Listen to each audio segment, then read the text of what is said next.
Hello and welcome back to An Old Man Watches. Today I'm going to be talking about the catchily named but thoroughly terrible 2008 zombie apocalypse comedy, and I use that term very loosely, Mutant Vampire Zombies from the Hood.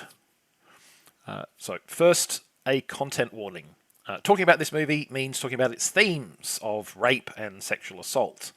If that's not something you want to deal with, I understand, particularly because this movie's treatment of those themes is going to be very poor indeed. If you don't want to deal with that, stop the video now and go do something that you will enjoy. No harm, no foul. Perfectly understandable. For those who have decided to suffer onwards with me, the film begins with a gang-related showdown inside a medical storage facility, an unconvincingly scripted and acted event that careers off the rails into an equally unconvincing gunfight. Before too many people can get shot, though, the fight is cut short by a bizarre wave of energy from outer space. Fortunately, not just for the hoodlums making the deal, but also the police detectives who are about to bust them, this energy wave only knocks them all out. Unfortunately, the wave instantly transforms the majority of the global population into blood-drinking mutant vampire zombies, hence the title of the film. Apparently, something about the construction materials of the medical facility protected those inside from a similar fate. So, surviving unscathed is a decidedly mixed blessing because, what future is there for you in a world where almost everyone, at best, wants to kill and eat you? And yes, I do mean at best. Remember my content warning. The survivors of the shootout must band together to survive in this bizarre new world, recruiting any non-mutated people they come across in their battle to find safety. So, on the face of it, it's your pretty standard zombie apocalypse premise. It'll come down to execution as to whether or not it's good. Spoiler, it's not good.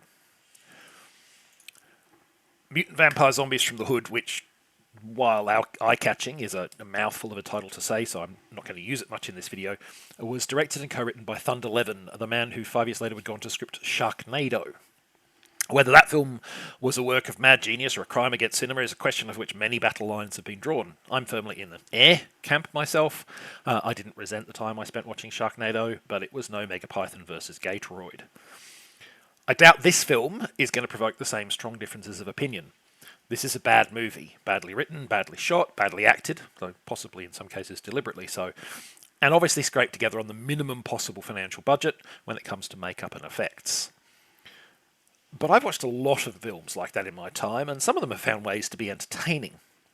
Often not intentional ways, it's true, but this film doesn't even stumble into accidental entertainment, not least because of the single biggest issue with the movie. One thing the zombie genre absolutely positively did not need was the addition of rape. So, do you want to guess what this film's addition to the flesh-eating oeuvre is? Yep. First, the film's shallow justification for this content. It explains that not only did the energy wave put its victims in an agonizing state of impending death that can only be slowed by consuming the uncontaminated blood of the untainted, hence the mutant vampire bit, but the condition also causes the victims to lose all inhibitions and can be consumed with their base appetites.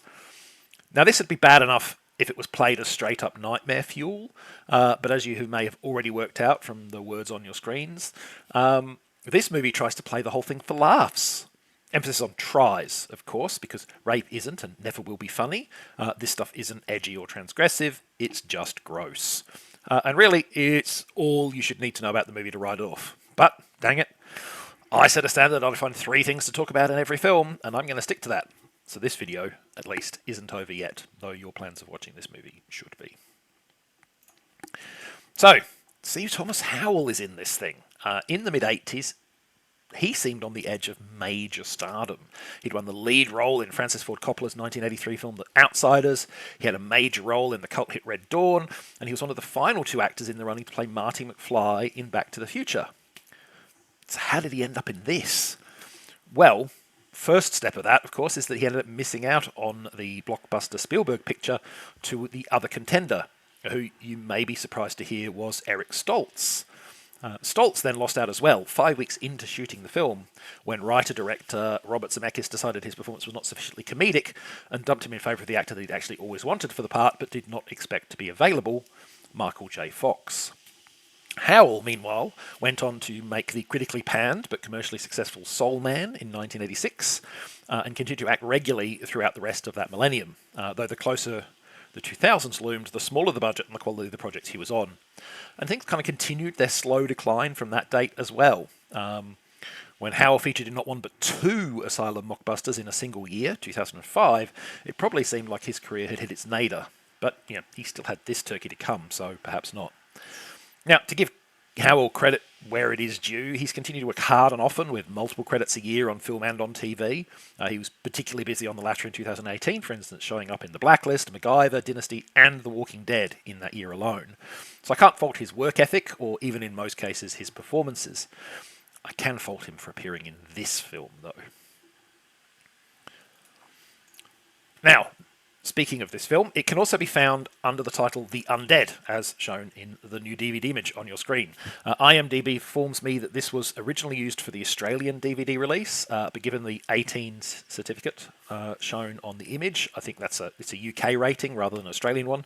We would use MA or R, so I suspect the title was used elsewhere as well. I also suspect that the choice of this alternate title was a deliberate attempt to cause confusion between this Trek and the far superior 2003 Australian zombie comedy titled simply Undead.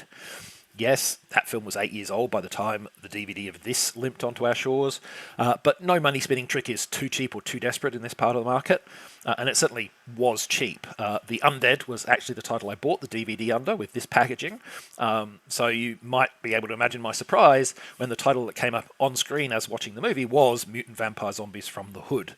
They hadn't even bothered to change the credits. It was that cheap. I actually thought for a movie there might have been a manufacturing error. A quick Google soon disabused me of that notion, however. But it doesn't matter what title you see this movie under, it's trash. So do yourself a favour and don't see it under any title at all. Do see Undead, though. That's a cracking little film. Next time, 1950 crime noir Borderline. There's probably a gag there about the title being a reference to the film's quality, but it would be a cruel joke because this is actually pretty enjoyable, if not exactly deep, little caper film. But that's next time. Until then, thanks for watching this video. I hope you enjoyed it. And if you've seen today's movie, well, you have my condolences.